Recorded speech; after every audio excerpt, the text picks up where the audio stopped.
So we are recording this on the day, August 31st, the day that the United States has finally ended its occupation of Afghanistan after nearly 20 years, a month or so short.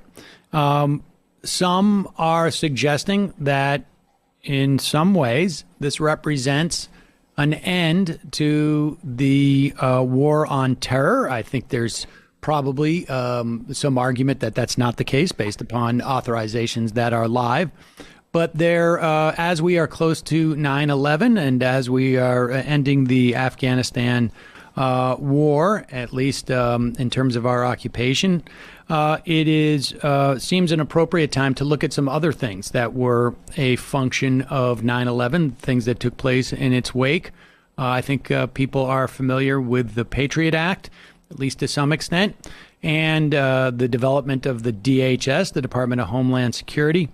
And what I think many people may not be as aware of, and certainly those who are younger, is the level of spying that was done on this country and the targeting of Muslim people. Joining me now is Murtaza Hussain. He is a national security journalist with the Intercept. And Murtaza, you and I mentioned just before we started to record, I interviewed you in 2015 about a case of the Fort Dix Five. And I have done since then literally probably thousands of long form interviews. And I don't know if there is a single story that has stuck with me in the way that your piece on the Fort Dix Five has, because it encapsulated so much of what was wrong about that era. And it really is shocking. Welcome to the program, and tell us who were the Fort Dix Five? Yeah, thanks for having me, Sam. So the Fort Dix Five were a group of men in Cherry Hill, New Jersey, who in 2008 were arrested on a accusation of plotting a terrorist attack against the Fort Dix military base. Now, these men, most of them were from Albania, from former Yugoslavia, and they were the subjects of a 18-month-long sting operation, which had been led at that time by then New Jersey Attorney General Chris Christie. And, hundreds of thousands of dollars were paid to informants in the case who infiltrated their lives and spent time with them and recorded them under the guise of being their friends. They were subject to surveillance for the entire time. And ultimately, they were charged with these offenses, very serious offenses of carrying out this alleged attack against Fort Dix military base. But, it's interesting. At the time, the way that the story was reported, it was a very heated moment in the United States still. 9/11 was only 7 years prior. And, there was the war in Iraq was at a peak. And it was reported that, effectively the FBI and Chris Christie had fought the terrorist attack. What we found is years later, about 2015, we did a very big investigation and documentary about the case. We found the actual informant, the primary informant used in the case, who spoke to us about 3 of the brothers who were arrested in the case. He told us that, look, I was telling the FBI the whole time, these guys are not guilty of anything. They're not terrorists. And they told me, no, don't worry about it. Continue just recording them. And, effectively, they were sent to trial, and they were subject to all these very egregious testimonies from terrorism experts who have since been discredited and have had theories used for their convictions, which are thrown out of court or not admissible in court anymore. At their sentencing, they were given life in prison, and the judge actually made a very amazing statement. He said that there's not much evidence against you, but that did not bother the jury and does not bother me either. And he proceeded to sentence them to life in prison. So it was just a case which exemplified all the worst abuses and of the post-9/11 era as it manifested in the justice system and law enforcement domestically in the United States. And for Chris Christie, who was the lead prosecutor, it was a very big boon to his career. As we all know, he's gone on to reasonably successful presidential runs in the past. He's a national political figure. He talks about that case all the time. But that case, I've covered so many of these terrorism cases in the past, and many of them are what you'd call bad cases or cases which are concocted in some way. This case is, in my opinion, the worst case of the post-9/11 era. And in terms of the egregiousness and falseness of the conviction, they were completely innocent of the charges against them. And even by the admission of the judge, there's no evidence about it. But also the harshness of the sentences, too. They went to jail for life in ADX, the worst prison in the United States, maximum security, for a case in which no one was harmed. There was no connection to foreign terrorist groups. I don't think a case like that, which is so insanely egregious, could happen today because there's more scrutiny. But it happened in 2008, and there've never been any justice or review of that case, which has resulted in anything changing their status. It's still in jail. There's so much I want to just sort of like, cross back over. And I will say that what also scares me about this is that, I don't know that type of a conviction could happen today, but I'm not convinced that it couldn't happen tomorrow. Not literally tomorrow, but I mean, once we expand these things, and there was, and we can go through some of the other cases of this. I mean, I remember you would hear it reported that there was a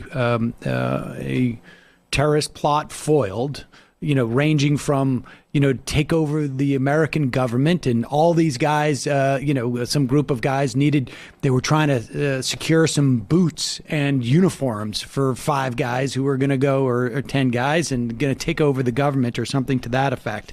But let's go specifically to the circumstances in which these Duca brothers were arrested. And what it was observed. But I want to read that quote that you mentioned. The judge, Robert Kugler, he said, this is what he said as he condemned them to a life in prison. And it really is haunting. And I want people to keep this in the forefront of their mind, this quote, as we discuss this, because ultimately this case hinged upon theory, like a theory, and regardless of whether the theory is right or wrong, it was obviously wrong. But the idea that a theory could get you locked up for a lifetime is crazy. He wrote that there isn't more explicit evidence does not concern me, and obviously didn't concern the jury either. As you said, I cannot deter this defendant because of his belief system from further crimes. And so this is, I mean, aside from, I think that it is indictment of an entire, regardless of whether the Duca brothers subscribe to a certain ideology, it is an indictment of an entire religion. I mean, you could theoretically, based upon those words, convict every Muslim in the country if that was your desire. But before we get to really digging into that, tell us some of the basic facts about this, because I still recall this being about guys who just were like going on like hunting trips, I think it was. Yeah, so what happened is there was the 3 brothers, the Duca brothers, Shane, Dritan, and El Javir, and there were 2 other men, Mohammed Shnur and Serdar Tatar, who were their friends in this New Jersey community. There was an informant introduced in their friend group named Mahmoud Omar, and he positioned himself as this guy. He had a criminal record in reality. He positioned himself as this guy who needed some sort of friendship and advice and so forth. He was kind of wayward. So the guys. I'm sorry, I don't mean to interrupt you, but to be clear, this is not a situation of someone going to the FBI and saying, like, I'm hanging out with these guys and they're saying bad stuff. This is the FBI inserting somebody into this friend group. How did the FBI even come across this friend group? They actually came across Shnur first, who's a Palestinian American who worked in a store in that neighborhood. And he began working with him. And, then he got introduced to the Ducas. How they initially decided to target them, it's unclear. But they didn't go after the Duca brothers. They went after Mohammed Shnur, and he became their friend. And then in these investigations, normally informants, in the traditional way of law enforcement, informants are introduced into people's certain communities or certain groups of people. If there is some sense that there's a criminal conspiracy there, they're there to uncover and surveil and monitor. Post 9/11, the entire theory behind informants changed. So instead of going into like a mob conspiracy and trying to gather information about it, they went on fishing expeditions basically into random communities to try to find terrorists. And when they didn't find them, or there was not any talk of terrorism, they started like coming up with the ideas themselves for maybe we should do this, maybe we should do that, and trying to see who takes the bait effectively. So this guy, Mahmoud Omar, starts hanging out with Mohammed Shnur. They're hanging out on their own a lot. Sometimes they hang out with the Dukas. And him and Shnur start talking about all these different things of politics and the wars. And, we should do something about this. Mahmoud Omar is a lot older. Shnur is in his early 20s. And he seems to look up to him a lot. And they start having these conversations on the side. The Dukas are never aware of it. They never privy to those conversations. According to their own surveillance, there's copious surveillance presented at trial, which is read at the trial. There's none of that with the Dukas involved in it. And, effectively, they get blamed for what Shnur and Mahmoud Omar are talking about. Still, they haven't committed any crime. And it's been months and months are passing. There's 18 months have passed now, and there's no terrorist conspiracy. And what the informant told myself and my colleague who reported the story when we tracked him down years later, he said, I was telling the FBI the whole time, these guys are not terrorists. Like, what do you want me to do here? And they said, just don't worry about it. Keep talking to them. Just keep going there again and again. He was paid $238,000 over the course of this investigation too. So he had financial incentive to continue. And also he was being helped with his criminal convictions in the past too. Another informant was also introduced later on in the case too, was doing the same thing, criminal history and so forth. But to the side, they eventually knew that the brothers who were undocumented immigrants in the United States, they like guns. They like to go for hunting trips and they like to go on trips to shooting ranges in the Poconos. So they arranged, Mahmoud Omar arranged that, hey, if you guys like guns, I can get you some guns, under the table. You can just keep them as your personal guns. You can take them hunting and so forth. And they agreed, and that's a crime to buy a gun without, if you're an undocumented person in the United States. So they're arrested on that. But then when they were arrested, they found they were charged with this massive criminal conspiracy for terrorism and all these things they had no idea about. And that's how they became the Fort Dix Five. And that's how, much to their shock and surprise, Chris Christie came forward one day and said that he foiled a major terrorist attack. But there were no links to foreign terrorist groups. There was no specific plot. There was nothing that was said or done. Any steps were taken. No one was harmed in any of this.